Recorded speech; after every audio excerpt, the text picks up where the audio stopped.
جنت میں سردار کون ہوگا؟ کہا حسن و حسین، تو یہ کون ہوں گے؟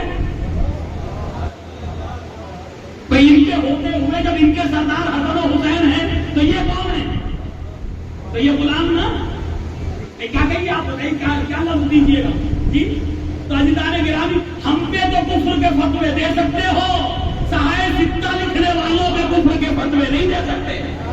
بات ایک ہی ہے، کوئی یہ کہہ رہا ہے یہ جنت کے جوانوں کے سردار ہیں، کوئی یہ کہہ رہا ہے یہ انبیاء اور رسولوں کے سردار ہیں۔ صلاۃ ہے محمد والے محمد۔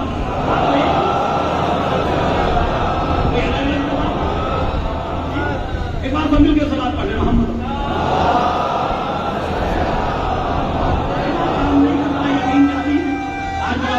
مجھے کرے گا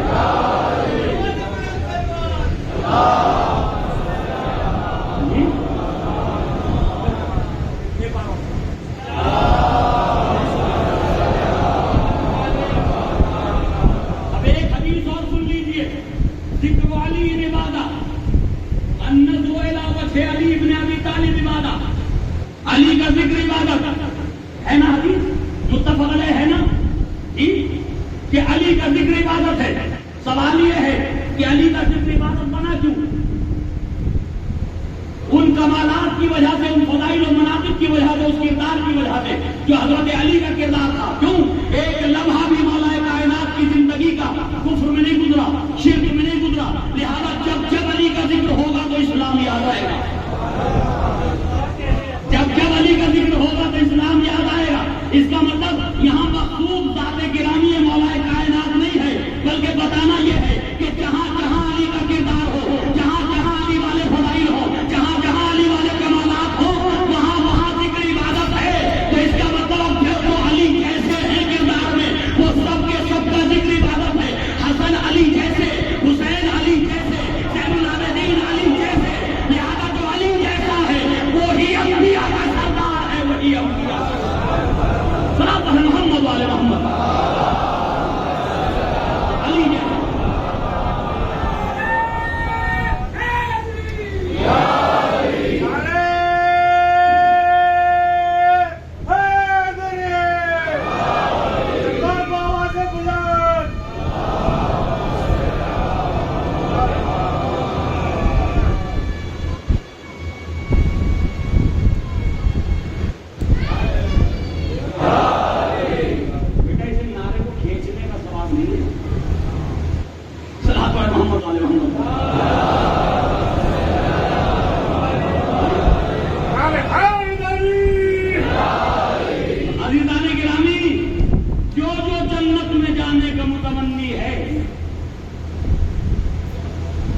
تمنا سب کی اچھی ہے جنت میں جانے کی، جو جنت میں جانے کا متمنی ہے، نبی کریم نے فرما دیا جنت میں وہ جائے گا جو ان کی سرداری میں جانا چاہے،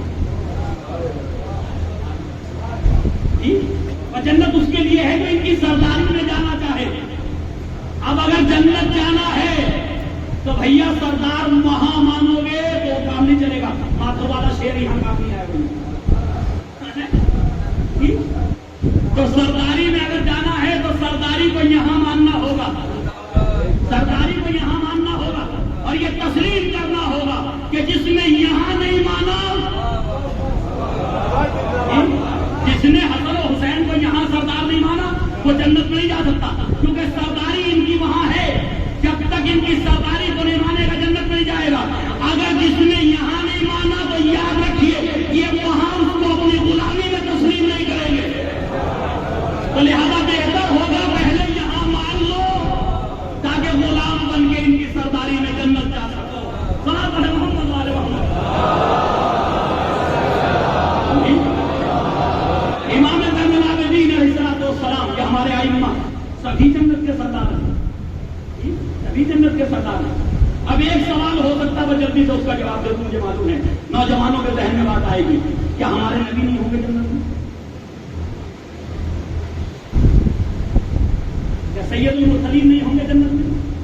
کیا جناب فاطمہ زہرا نہیں ہے جنت میں؟ کیا حضرت علی نہیں ہے جنت میں؟ تو کیا جیسے ابراہیم کے سردار جوانان جنت کے سردار ہے نا، تو نبی بھی جنت میں؟ تو کیا یہ حضور پاک کے بھی سردار ہیں؟ تو کر دی حدیث کی، لیکن سوال تو پیدا ہو رہا، اور یہ اس لیے جواب دے رہا ہوں چاہے 5 منٹ لگ جائیں، تاکہ یہ جو یوٹیوب پہ جا رہی نا ویڈیو، یہ کہا جائے گا سن کر کے کہ دیکھیں غلط بیانی ہو رہی ہے۔ عزیزان گرامی، نبی بھی جنت میں، حضرت علی بھی جنت میں، فاطمہ زہرا بھی جنت میں، تو کیا نبی کے بھی سردار ہیں حسن و حسین؟ جواب دیجیے ذرا سا، نہیں نا؟ لیکن یہ شیعوں میں کم سے کم حوصلہ ہے، حوصلہ ہے یہ ہمارے اندر، کیونکہ ہم اہل بیت کے ماننے والے ہیں کہ ہم نبی کو سب سے اوپر رکھتے ہیں، ہمارا عقیدہ نبی سب سے بہتر ہے، نبی کریم حضور پاک سب سے بہتر ہے کائنات میں، اللہ کے بعد سب سے بہتر ہے۔ تو عزیزان گرامی ذرا اور سنیے گا، یہ حدیث مبارکہ ہمیشہ خطبہ و ذاکرین نے اور علماء نے آدھی بیان کی،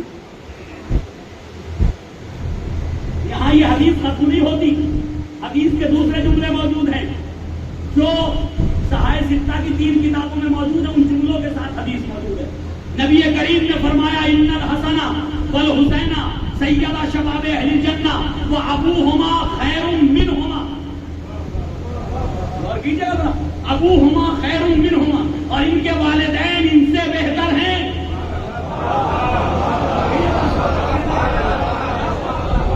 یہ جوانان جنت کا سردار ہیں، لیکن ان کے والدین تو جو بہتر ہوگا وہ سرداری میں نہیں ہوگا۔ اب یہ صلاۃ ہے محمد علیہ محمد،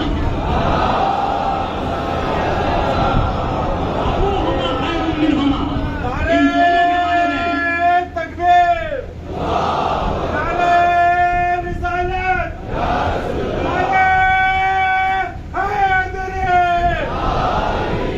ان دونوں کے والدین ان دونوں سے بہتر ہیں۔ اب پھر اشکال آئے گا، پھر اعتراض آئے گا، والدین تو علی و زہرا ہیں، والدین میں کون ہے؟ علی و زہرا ہیں والدین تو، اور نبی وہ تو نہیں ہے، ان کی اولاد تو نہیں حسن و حسین جی، جو قرآن نے کہا کہ نہیں ابنانا و ابناکم، قرآن پاک نے کہا آئے مباہلہ میں ابنانا و ابناکم، تم اپنے بیٹوں کو لاؤ، ہم اپنے بیٹوں کو لائیں۔ قرآن حضرت علی پہ نازل نہیں ہوا، نبی کریم پہ نازل ہوا، تم اپنے بیٹوں کو لاؤ، ہم اپنے بیٹوں کو لائیں۔ نبی کسی کو نہیں لے گئے، حسن و حسین کو لے کر کے گئے۔ صلاۃ ہے محمد والے محمد۔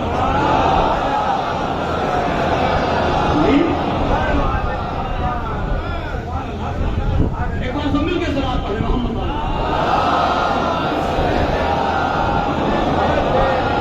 تم اپنے بیٹوں کو لاؤ، ہم اپنے بیٹوں کو لائیں۔ تو قرآن نے کس کو بیٹا قرار دیا؟ حسن و حسین کو، کس کا؟ نبی کا۔ تو بھائی قرآن کو تو کوئی رد نہیں کر سکتا، قرآن نے کہہ دیا نبی کریم حسن و حسین کے باپ ہیں، قرآن نے کہا نا، تو نبی نے کیا کہا؟ ابوہما، اور کیجئے ابوہما خیر منہما، اور ان کے والدین ان کے ماں باپ ان سے بہتر ہیں۔ تو جیسے زہرا ماں ہیں، جیسے علی باپ ہیں، ویسے قرآن کی نظر میں نبی باپ ہیں۔ صلاۃ ہے محمد والے محمد۔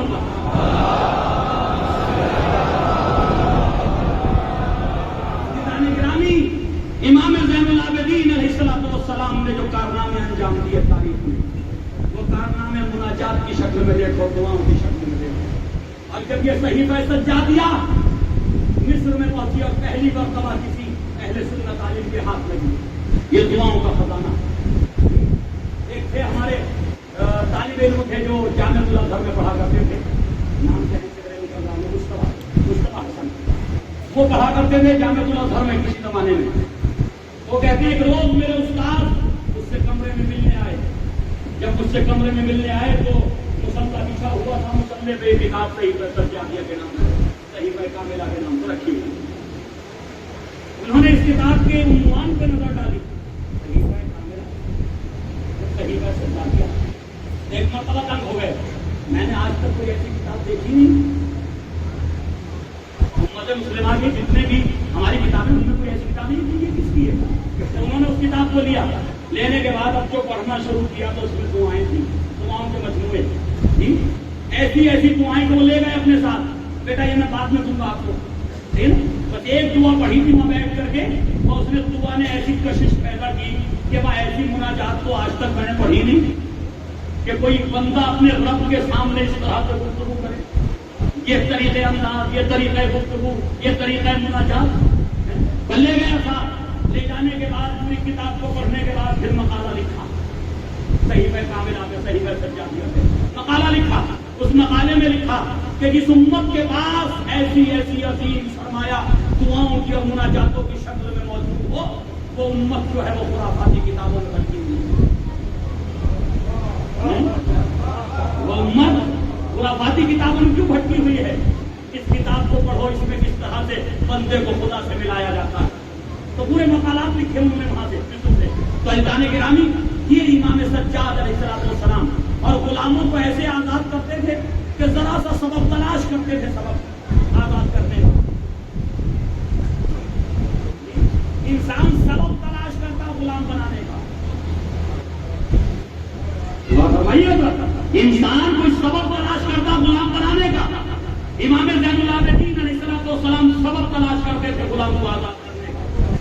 جی ایک روز باغ میں پہنچے، کیا دیکھا کہ کتے کو مزدور کھانا کھا رہا تھا، جو غلام تھا وہ کھانا کھا رہا تھا اور وہ خود بھی کھانا کھاتا جاتا، کتا قریب میں بیٹھا تھا. وہ ایک لقمہ خود کھاتا اور ایک کتے کو ڈال دیتا. جی ایک خود کھاتا، ایک کتے کو ڈالتا. امام نے پوچھا ایسا کیوں کر رہے ہو؟ کہ مجھے اپنے رب سے جو ہے وہ خجالت محسوس ہو رہی کہ میں تو شکم شیر ہو جاؤں اور اللہ کی یہ مخلوق بھوکی رہے.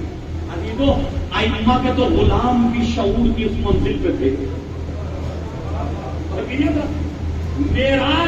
معراج پہ تھے شعور کی ائمہ علیہ السلام. کیسی میرے مولا نے کہا کہ تم آزاد ہو اللہ کے لیے. کیوں میں نے آزاد کیا؟ بہانہ تلاش کرتے تھے غلام بنانے کا. غلام بنائے نہیں اہل بیت نے، ہمیشہ غلاموں کو آزاد کیا. 1000 غلام حضرت علی علیہ السلام نے اپنے زمانے میں اپنی زندگی میں آزاد کی. کتنے امام زین العابدین علیہ السلام جتنے غلام سال بھر میں ہوتے تھے، جنہیں خریدتے تھے، گھر میں لاتے تھے، آداب و اخلاق سکھاتے تھے، اسلام کی تعلیم دیتے تھے، عبادتوں میں مشغول کرتے تھے، اور اس کے بعد جب عید کا دن آتا تو ان سب کو راہ خدا میں آزاد کرتے تھے. سب کو راہ خدا میں آزاد کرتے. عزیزان گرامی، یہ تھے آج کل میرے مولا. آپ اور ہم کسی کو غلام بنانے کی نہ سوچیں، اپنے مولا کی سیرت پہ چلتے ہوئے غلاموں کو آزاد کریں. اتنا اچھا ہو کہ گھر کی خادمہ کو بھی تھوڑا سکون مل جایا کرے. سیرت امام زین العابدین کو یاد کرنا، جی یاد کرنا چاہیے نا کہ سارا کام وہی کرتی ہے. جی اور یہ جناب جو ہے وہ بس کیونکہ وہ خادمہ ہے تو وہی کرے گی. اہل بیت نے طریقہ نہیں سکھایا. جناب زہرا کی سیرت یہ تھی کہ کنیز تھی جناب فضہ سلام اللہ علیہا، اور اب تو ڈر لگتا زبان کو بھی کہ یہ لفظ استعمال کریں یا نہ کریں.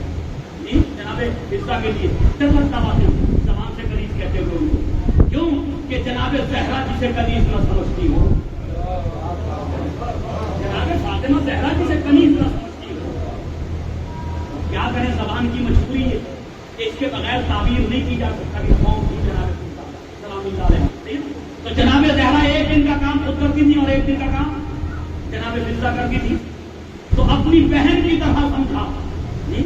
تو اسلام نے ہمیں یہ طریقہ بتایا، یہ سلیقہ سکھایا. بس عزیزو، میرا گلا کام نہیں کرا، بہت درد بڑا بولتے ہوئے تو ساروں مسائل کی طرف انشاءاللہ پھر کبھی موقع ملے گا. امام زین العابدین علیہ السلام جس کو حج کرنے کے لیے ہشام ابن عبد الملک آیا. ہشام ابن عبد الملک یہ شہزادہ تھا. عبد الملک کا جو ہے وہ حکومت تھی، وہ بادشاہ تھا، یہ شہزادہ تھا. تو پورے جاہو حشم کے ساتھ آیا حج کرنے کے لیے. ساتھ میں حوالی موالی تھے، دام تھے. اب یہ چاہتا تھا کہ حجر اسود تک پہنچے، حجر اسود تک پہنچے، لیکن یہ کہ نہیں پہنچ پایا. مجمع میں اس کو راستہ نہیں دیا، کوئی ہٹنے کے لیے تیار نہ. تو اس کے حوالی موالیوں نے کہا کہ ایسا آپ بیٹھ جائیے تھوڑی دیر سے، مجمع کم ہوگا تھا، استعلام کر لینا. اب یہ کرسی بچھا دی گئی خانہ کعبہ کے مطاف میں، اور یہ شہزادہ جو ہے کرسی پہ بیٹھ گیا. تھوڑی دیر گزری، ایک نوجوان اس حجاج کے مجمع میں داخل ہوا. اگر گلے میں طاقت ہوگی تو میں اس فضیلت کو بیان کرتا ہوں، سب سن لیجئے جیسا بھی مجھ سے پڑھا جائے۔ ایک مرتبہ امام ایک نوجوان داخل ہوا اس مجمع کے اندر۔ اب جو مجمع میں داخل ہوا تو ایک مرتبہ مجمع کائی کی طرح راستہ دیتا چلا گیا۔ امام بغیر کہیں ٹھہرے حجر اسود کے قریب پہنچ گئے، حجر اسود کو بوسہ دیا اور پھر پلٹ آئے۔ اب اس کے دل پہ خنجر چلنے لگے۔ ہم تو بادشاہ کے بیٹے، یہ ایک معمولی سمجھ رہے تھے، ایک عام انسان تو کہنے لگا اپنے حوالی موادیوں سے شام کا رہنے والا تھا، یہ مدینے کے رہنے والے تھے، امام مدینے کے رہنے والے تو ہو سکتا نہ پہچانتا ہو، ہو سکتا حوالی موالیوں سے کہنے لگا یہ کون ہے؟ من ہاذا، یہ کون ہے جو اتنی آسانی کے ساتھ حجر اسود تک پہنچ گیا؟ تو سب نے اس لیے انکار کیا کہ کہیں ہمارا تعلق اس کے ساتھ اس کے نظر میں قائم نہ ہو۔ نہیں، ہم نہیں جانتے، ہم نہیں جانتے کون ہے۔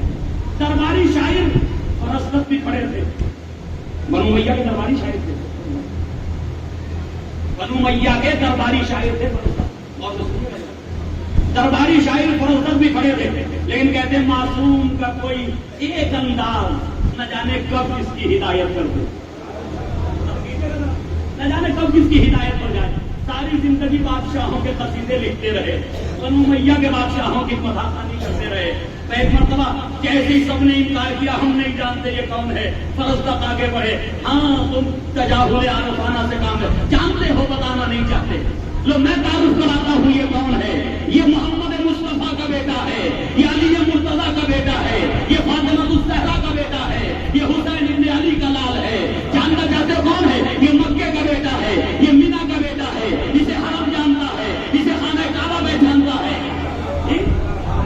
اب جو تعریف کے قصیدے شروع کیے تو ایک مرتبہ شام پہ بجلیاں سے گری کہ یہ کیا ہو گیا، ہمارے سامنے ہمارا شاعر اور ہمارے شہر کی قصیدہ خوانی کر رہا، پہلے جیل میں ڈال دو اس کو۔ اور کر کیا سکتے ہو جیل میں ڈالنے کے علاوہ؟ اور تم کر کیا سکتے ہو؟ تلواروں سے سروں کو جھکا سکتے ہو، کردار سے دلوں کو نہیں جھکا سکتے۔ کردار سے دل تو انہی کے سامنے جھکیں گے جن کے کردار ایسے ہوں گے۔ سمجھ ہے محمد والے محمد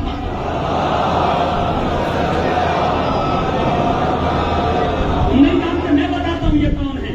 اب جب قصیدہ پڑھا تو ایک مرتبہ جیل میں ڈال دیے گئے، دیکھیے سزا کیا ملی، جیل میں ڈال دیے، قید میں ڈال دیے گئے۔ امام سجاد نے ایک تھیلی بھیجی درہم کی، جیسے ہی وہ درہم و دینار پہنچے ایک مرتبہ فرزدق ہاتھ جوڑ کے غلام کے سامنے کھڑے ہو گئے، آج میں نے کوئی کام اللہ کے لیے کیا، ابھی تک تو انہی درہم و دینار کے لیے کرتا رہا، آج پہلی بار کوئی اللہ کے لیے کام کیا، آل رسول کے لیے کیا۔ اپنے میرے مولا سے فرما دینا فرزدق کو یہ اجرت نہیں چاہیے، یہ اجرت نہیں چاہیے، لیکن میرے مولا نے دوبارہ بھیجا غلام کو، یہ کہہ کے بھیجا یہ اجرت نہیں ہے، تمہارا جو ثواب تو قیامت میں باقی ہے، یہ صرف ایک حوصلہ افزائی ہے۔ تو عزیزان گرامی یہ ائمہ علیہ السلام نے شورا کے ساتھ اہتمام کیا۔ تو عزیزان گرامی جناب امام زین العابدین علیہ السلام کے یہ کمالات، یہ فضائل، یہ مناقب، وہ قصیدہ آج بھی علماء اہل سنت نے لکھا اپنی کتابوں میں، امام ذہبی نے بھی لکھا، امام حجر اسقلانی نے بھی لکھا، تمام علماء اہل سنت نے اس قصیدے کو لکھا۔ یہ ہے امام زین العابدین علیہ السلام۔ اور اس کے بعد تاریخ کہتی ہے کہ جب بنو امیہ اور بنو عباس سے امام زین العابدین علیہ السلام کی شہرت علمی اور تقویٰ اور پرہیزگاری اور یہ ساری چیزیں برداشت نہ ہو سکی تو پھر ولید نے جو ہے وہ امام کو زہر دیا۔ ہمارے اکثر ائمہ یا تو زہر سے دنیا سے گئے، یا تلوار سے دنیا سے گئے، یا قتل کیے گئے، یا زہر دلوایا گیا۔ عزیزان گرامی آج وہ جا رہا ہے جو امام حسین کا پہلا تھا، آج وہ دنیا سے جا رہا ہے جس نے ان مجلسوں کی بنا رکھی ہے، آج وہ دنیا سے جا جس نے ان مجلسوں کی بنا رکھی، اور مجلسوں کی بنیاد بھی کہاں رکھی؟ یزید کے دربار، یزید کے دربار، دربار یزید کا تھا اور ذکر میرے مولا کا ہو رہا۔ عزیزان گرامی مجھے نہیں معلوم سید سجاد پہ کیا گزرتی ہوگی جب شام یاد آتا ہوگا، جب شام یاد آتا ہوگا میرے کو۔ اسی لیے روایت کے جملے یہ ہیں کہ جب بھی کوئی مصیبت آتی میرا مولا گریا کرتا اور چاہنے والے یہ کہتے مولا سب سے زیادہ مصائب کہاں پڑے، مولا آپ کو سب سے زیادہ مصیبتیں کہاں گزر گئی؟ کبھی کربلا کا نام لے لیا میرے مولا نے؟ کبھی کربلا کا نام نہیں لیا؟ جب بھی کسی نے پوچھا تو مجھے ایک ہی جملہ زبان پہ آیا، الشام الشام الشام۔ میں کہوں گا فرزند رسول، کیا رضا شام میں قتل کر دیے گئے؟ کیا عباس کے بابو شام میں طلب ہوئے؟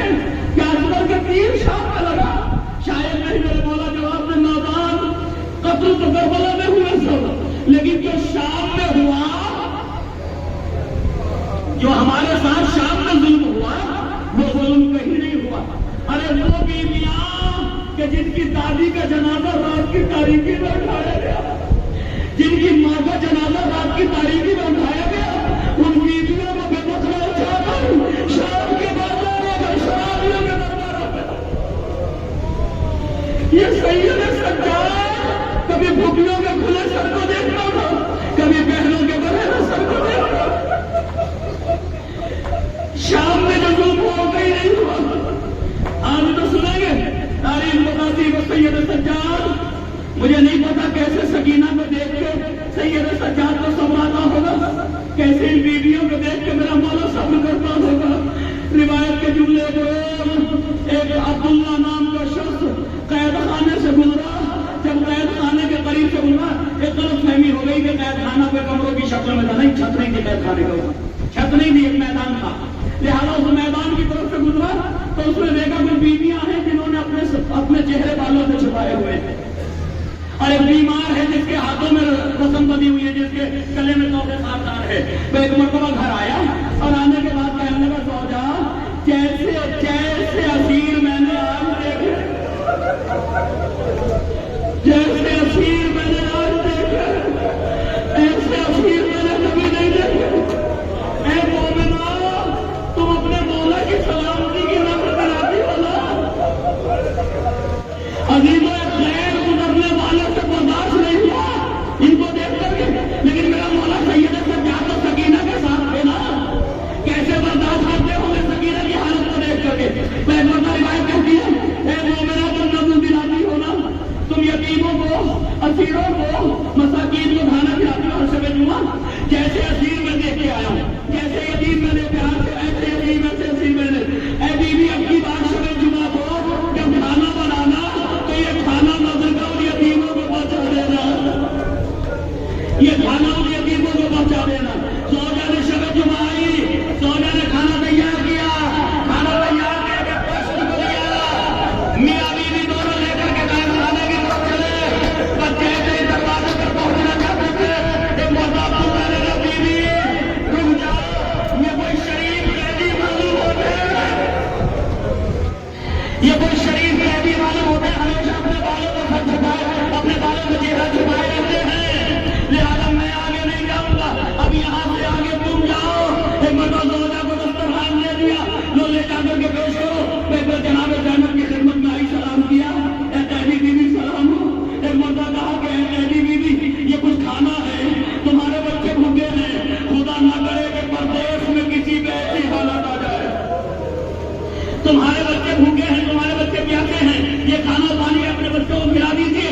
جناب زینب نے کہا بیوی اس کو ادھر رکھو، پہلے ایک بات بتاؤ یہ کھانا صدقے کا تو نہیں ہے، یہ کھانا صدقے کا تو نہیں ہے؟ کہا نہیں بیوی یہ صدقے کا کھانا نہیں ہے۔ کہتے کیسا ہے کہ ہم اپنے مولا کی سلامتی کی نظر دلاتے ہیں، یہ نظر کا کھانا ہے۔ کہتے ہیں یہ جملے سید سجاد نے سنے، کبھی اپنا نام پوچھا تو صحیح، اس سے پوچھو صحیح کون سے مولا ہے، اس سے کون مولا ہے؟ میں بتا جناب زینب تمہارا نے پوچھا ہے مومنہ کیا بتائے گی کہ تیرا آقا کون ہے جس کی سلامتی کی نظر دلاتی؟ کہا میں مدینے میں رہتی تھی، خاندان بنی ہاشم میں، میرے مولا علی ہے، میرے مولا علی ہے، میری شہزادی فاطمہ، ان کے دو بیٹے ہیں حسن جو دنیا سے جا چکے ہیں، اب میرا مولا حسین ہے، بیوی میرا مولا حسین مدینے میں ہے، میں اپنے مولا کی نظر کی سلامتی کی نظر دلاتی ہوں۔ بچے یہ جملے تو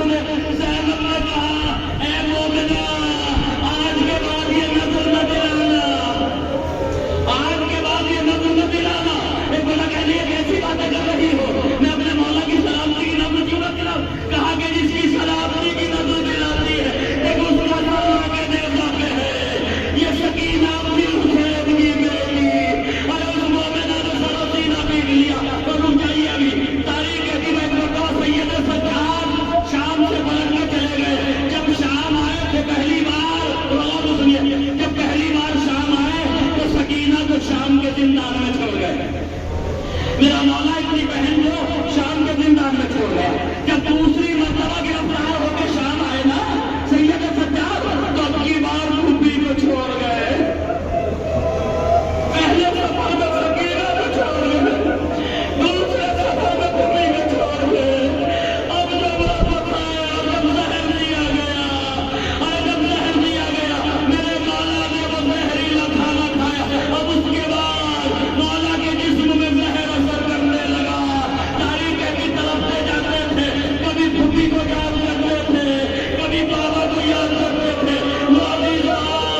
مولا کا زادار جا رہا ہے، آج امام حسین کا ماتمدار جا رہا ہے. اے ماتم کرنے والوں، اے عزاداری کرنے والوں، یہ حسین کا پہلا عزادار ہے جو دنیا سے جا رہا ہے. بس جب جنازہ اٹھا ہوگا، یقیناً روح امام حسین آ گئی ہوگی. اے میرے لال سید سجاد، ارے تو نے ہاتھوں میں ہتھکڑیاں پہنی، تجھے زنجیروں سے جکڑا گیا. میرے لال سید سجاد، ارے تیرا بابا تیرے جنازے میں شریک ہونے کے لیے. واہ مصیبت، واہ سجاد.